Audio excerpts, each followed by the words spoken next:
Twist in the wind. Understanding a puzzling English idiom. Hello, everyone. Today, we're diving into a fascinating English phrase that might have you picturing something quite literal. But as with many idioms in English, twist in the wind has a meaning that's not immediately obvious. This video will unravel the mystery of this phrase, exploring its origins, meanings, and how you can use it in everyday conversation. So, let's not leave you twisting in the wind any longer and jump right into it. The phrase, twist in the wind, is an idiom used to describe a situation where a person is left in a state of uncertainty or vulnerability, often waiting for a long time without any support or assistance. It evokes an image of someone being left hanging, both literally and figuratively, exposed to the elements and dangers without any help.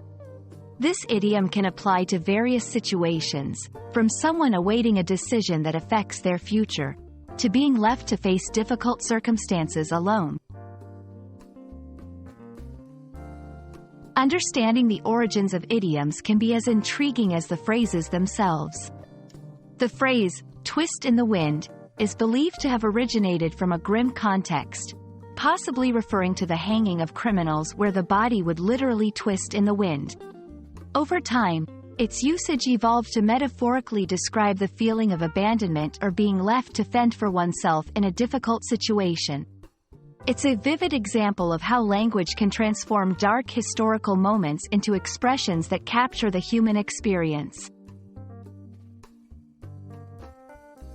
Using idioms correctly can add depth to your conversations and help you express complex ideas more vividly.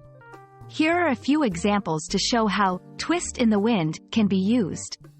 The committee hasn't made a decision yet, so I've been left to twist in the wind. Without clear instructions, the team was left twisting in the wind, unsure of how to proceed. He wouldn't just leave you to twist in the wind.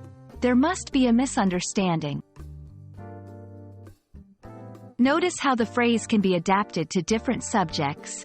I, the team, he, she, and situations, making it a versatile addition to your conversational toolkit. And that wraps up our exploration of the phrase, twist in the wind. We've seen how it describes a state of uncertainty and vulnerability, its grim origins, and how you can use it to add color and depth to your conversations. English is full of such idioms that paint vivid pictures with words, and mastering them can make you a more effective communicator. I hope this video helps you feel a bit more grounded in your English language journey and not left twisting in the wind. Thanks for watching, and see you in the next video.